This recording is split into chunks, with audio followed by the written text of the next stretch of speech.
In my opinion, and this is just my opinion, I feel like Anastasia Beverly Hills in late 2023 kind of blends in with all of the other major beauty brands. They don't really stand out, but that was not always the case. From 2015 to 2020, ABH was at the top of their game. They were freaking everywhere. And one of the reasons why they were everywhere was because of something called the list. The president and creative director of ABH at the time, Norvina, had announced that she was expanding their PR list, but not just expanding their PR list to regular beauty creators, people with large followings, but to anybody with talent. And people lost their minds. I am not exaggerating. Anastasia Beverly Hills, their products, and people trying to get on the list were freaking everywhere. But what we didn't know at the time is that the list was more than we knew it to be. And what we also didn't know was that the end of the list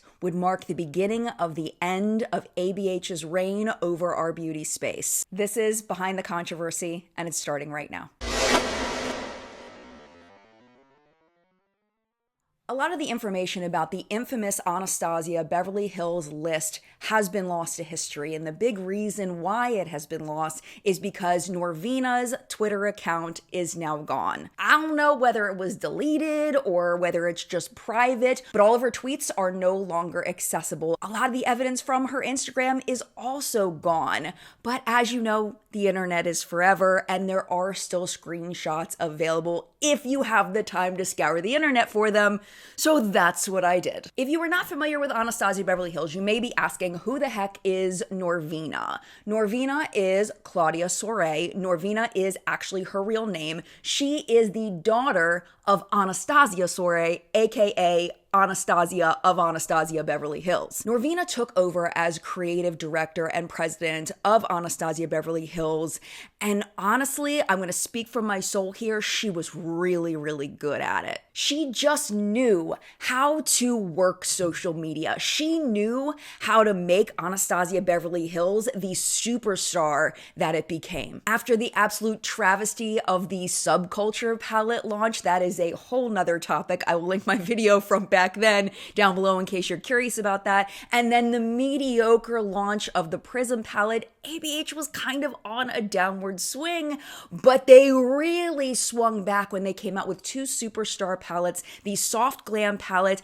and the Sultry palette. I actually chose to wear my Sultry palette on my eyes today. It is still one of my absolute favorite palettes. After Soft Glam and Sultry launched in 2018, everybody was absolutely dying to get on this PR list, but it was very exclusive to the biggest influencers. And what solidified that was the ABH Halloween party of 2018. The photos from that were absolutely incredible. The costumes and the artistry and the celebrities. I mean, freaking Makeup by Mario was there. I mean, it was nuts. And people that were just looking on Instagram were like, oh my gosh, how cool would it be to go to a party like that? If I could only get on the ABH PR list, maybe I could go to that Halloween party. But most people knew. They were like, there's no freaking way. I just don't have the following to be able to get on ABH PR. But that changed because Norvina had an idea. She had an idea to expand the PR list. And what made this list special was that Norvina didn't just open it up to people with big platforms. She opened it up to anybody with talent. By March of 2019, Norvina was on a promotional, I don't know what else to call it other than a rampage. She was tweeting multiple times a day, posting on Instagram, send me your photos, we're expanding the list, and was like, it was everywhere. And if you were in the beauty space during that time, I guarantee you, you saw people posting about the list. If you were on Instagram or Twitter, chances are you followed somebody who commented on a post of somebody that was trying to go on the list or somebody that was retweeting for visibility. Everybody was screaming, notice me, notice me, notice me. It was huge. To be clear, it was not a bad thing. It was just a little bit overwhelming. And then it got even more overwhelming because people started getting on the list. So then there was the celebrations. I made it! I made it on the list! Everybody, people just being so excited and congratulations, I'm so happy for you. You deserve it. You worked so hard. You're so talented. You deserve it.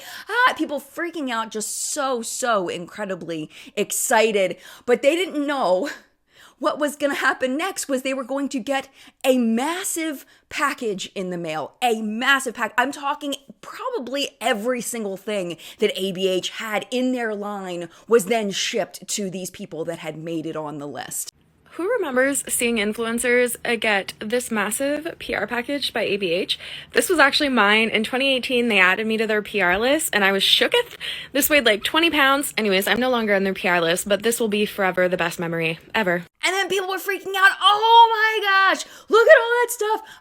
And that made people want to be on the list even more because it wasn't just about getting the newest palette. It was about getting this ginormous box of pretty much any ABH product you could possibly want. Beyond the social celebration, there was an emotional celebration for people that made it on the list. People felt like they had made it. They were validated, that their hard work, that their talent was being appreciated, that they had made it where others had not. It was almost reminding me of like an American Idol kind of situation where it's like a you're going to Hollywood kind of situation. Okay, so I was going through my makeup Instagram that I had many moons ago, and I really thought I was going to be a makeup influencer. This was like circa 2018. Obviously, you can tell by the eyebrows and the eyeshadow. I really was getting off of work, okay, at 6 p.m. and doing like full makeup looks every single night of the week, thinking that Anastasia Beverly Hills was going to pick me to be on their PR list.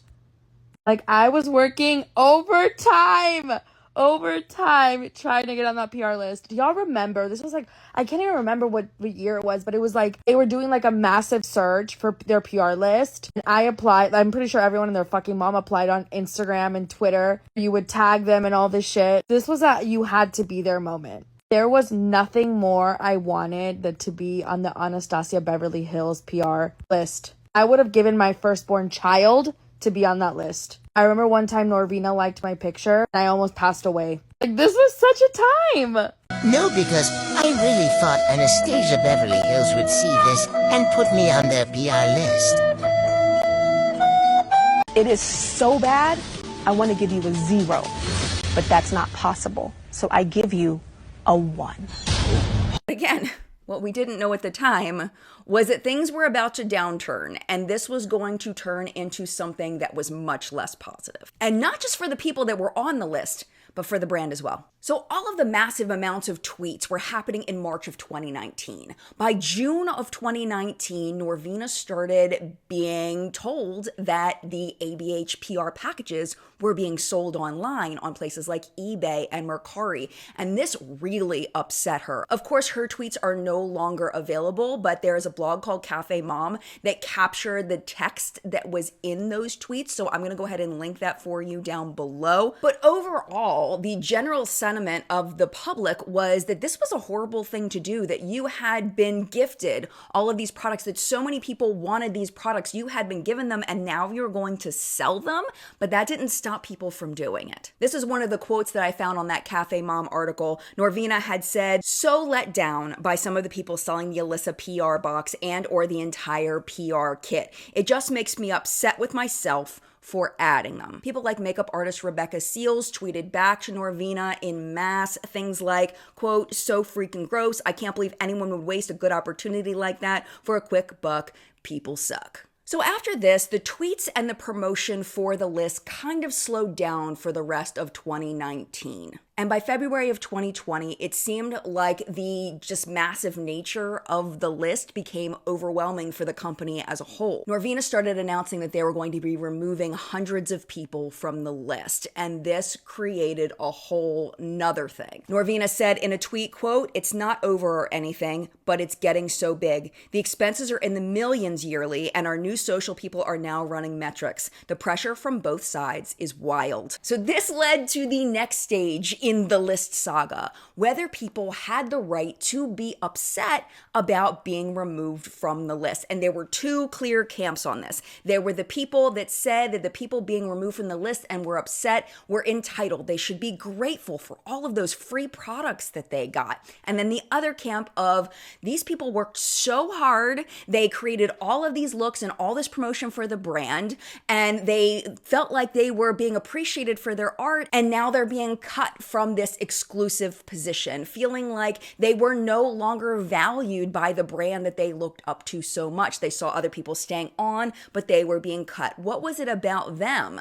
What was it about their skill level that made them not be as good as the other people, and people were sad? Back then, and even now, I kind of lean more toward the latter, and I know that's probably the more unpopular opinion, but I really felt for people that had worked so hard to be on this list and then they were just sad. It wasn't necessarily about the product as much as it was about the loss of prestige, about the emotional hit that people took by being removed from the list. Another little side note in this is that Anastasia Beverly Hills started getting some backlash for putting drama channels on their PR list, even drama channels that didn't wear makeup. They also got in some hot water for sending luxury handbags to drama channels, or one drama channel. I can't remember if it was multiple or just one. And people saw that as Norvina buying off these drama channels to keep herself and her brand on the good side of these drama channels, so they would be less likely to say something negative.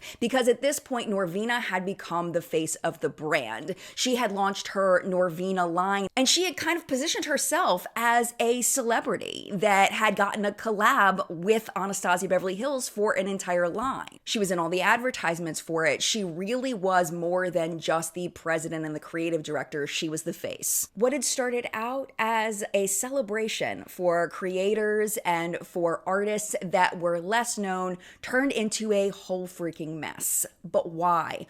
Why was it so messy? What did Anastasia Beverly Hills do wrong? How did this turn so bad so fast? Y'all know I like to think the best in people, and I like to think that Norvina had the best intentions, putting smaller influencers, putting unknown makeup artists up on a pedestal and treating them like they were important. I like to think that that was pure intended. Beyond all the people that were entering to be on the list, then you had everybody that was watching all of this go down. And it really made Anastasia Beverly Hills the cool kid in town. It was the cool makeup to have. It was the coveted makeup line. It was the one that all of your favorite influencers were talking about. It was the one that everybody was speaking positively about. People were so excited. You saw them doing this nice thing of sending these beautiful, huge kits to these people and making them so happy. And it just created such a positive vibe, not just for the people that were getting on the list, but for people that were watching and happy for people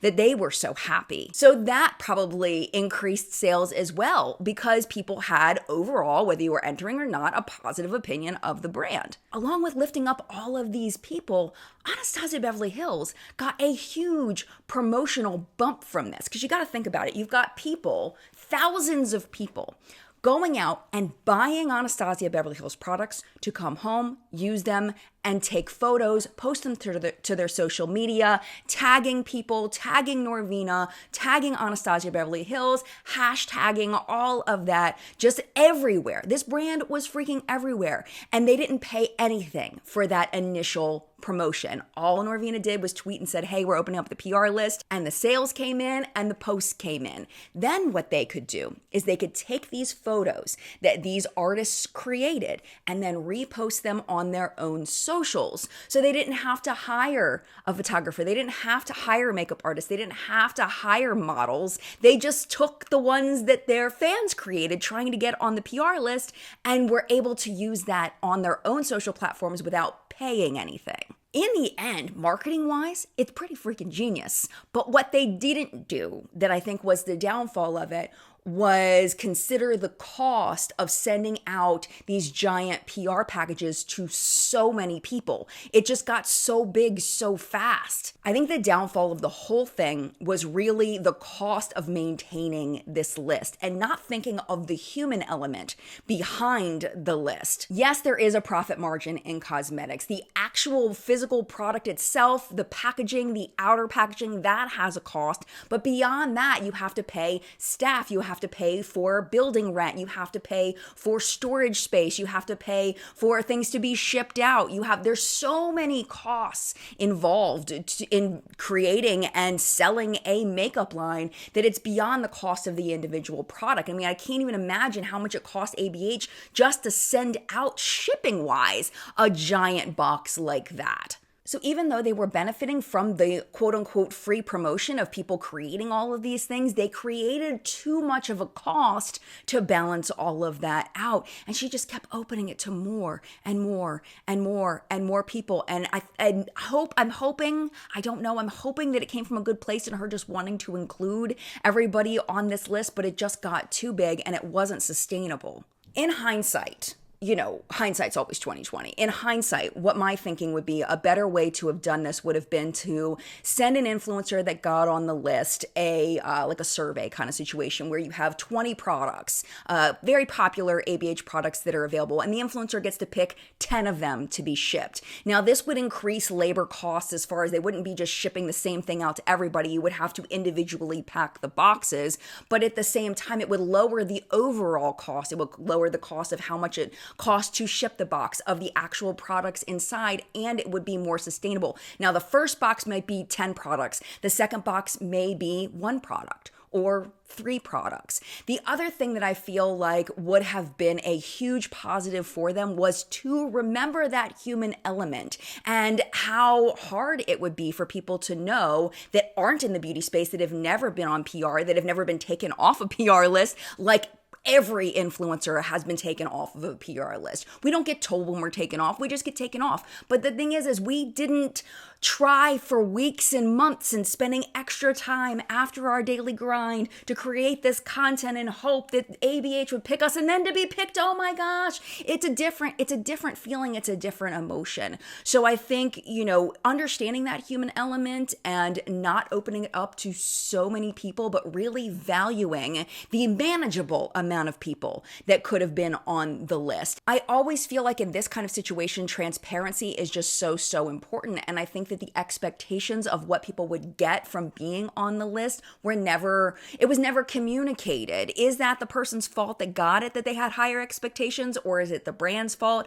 I don't know. I think that's up to individual interpretation. But I understand that a lot of these people probably had the feeling that ABH broke up with them, that they were cut from American Idol, that they just weren't good enough to be on the list. And that's really sad. And it created a negative emotion toward the brand for a lot of people. I looked up a little bit about what the brand is doing now, and one of the big hits to ABH since then was that Anastasia Soar commented on a pro-Putin post, and that really upset a lot of people, rightfully so. So that was a big hit for the brand for people that were paying attention on social media. We also had the issue that the Norvina line just wasn't as good of quality as the products that were being sold by Anastasia Beverly Hills, the company. The Norvina products were kind of, they just weren't as good in the end. Another thing that people complained about at the time where they were just doing launch after launch after launch after launch, and it used to be that the palettes were spaced out to the point where you could collect them, comfortably collect them. They'd come out like one every 3 months or so that you could save up your money. Not everybody, obviously, but some people, I did, save up your money to get that one ABH palette. Couple months go by, then they have the hype and the new palette comes out, and it was really fun to be able to collect those. But when you're launching palette after palette after palette, and that happened right then, the Alyssa Edwards, I think it was Jackie Aina, then Carly Bible, then Alyssa Edwards, all came right after another, plus a bunch of Norvina launches. It was just too many palettes too fast, and it wasn't what people were used to from the brand, and I think people stopped collecting at that point, which I think before that had been a big asset to the brand that people were collecting. 2018, before all of this happened, they also had had someone buy a big part of ABH. It was one of those big investment companies. They bought a minority stake in the brand, but they still had a big say in what was happening. And that also, a lot of people think, contributed to the lack of emotional connection that people started feeling for the brand, that the brand was pushing for the money rather than the connection to their customers along with the money. Another reason why you may not have seen as much promotion for Anastasia Beverly Hills, most of my audience is in the US and Canada. I do have some European viewers as well. I have a very, very small group of people from India. So if you are in India, you may have seen a huge push of Anastasia Beverly Hills in your country. They've kind of pivoted toward the Indian market and really making that a strong piece of their business plan and laid off of the US market, which is an interesting move, but it might be keeping their brand afloat. So I'm very curious to see what is going to happen with Anastasia Beverly Hills as a brand in the future. I'm going to be keeping my eye on it as always, but at this point, my friend, it is your turn in the collective brain of makeup awesomeness, where we help each other not to buy crap. And we also talk about things that have happened in the YouTube space, in the creator space, in the beauty brand space. I would love to know your thoughts about this down below. If you watched all of this go down, I would love to know what it was like for you to experience this in real time. If you don't know the story and this is all new to you, I would love to hear what you think about it as a whole now that you've heard the story. Does this change your thoughts about Anastasia Beverly Hills as a brand? Are you a current customer? Are you a past customer? Are you looking to buy their products in the future? I would love to know any of your thoughts down in the comment section down below. Thank you so much for watching. I hope you enjoyed this video. If you did, please give it a thumbs up. It really does help me out so much. And if you would like to hang out just a little bit longer, YouTube should be recommending a couple videos for you right over here to watch, including the last episode of Behind the Controversy. It's going to be down there. It was on the Sunday Riley fake review scandal. That's going to be down below. YouTube's going to pick the top one for you based on your viewing history, but if you do need to go, I get it. It's no problem at all. I do appreciate you hanging out as long as you did, and mad love to you, and I will see you in a video very soon.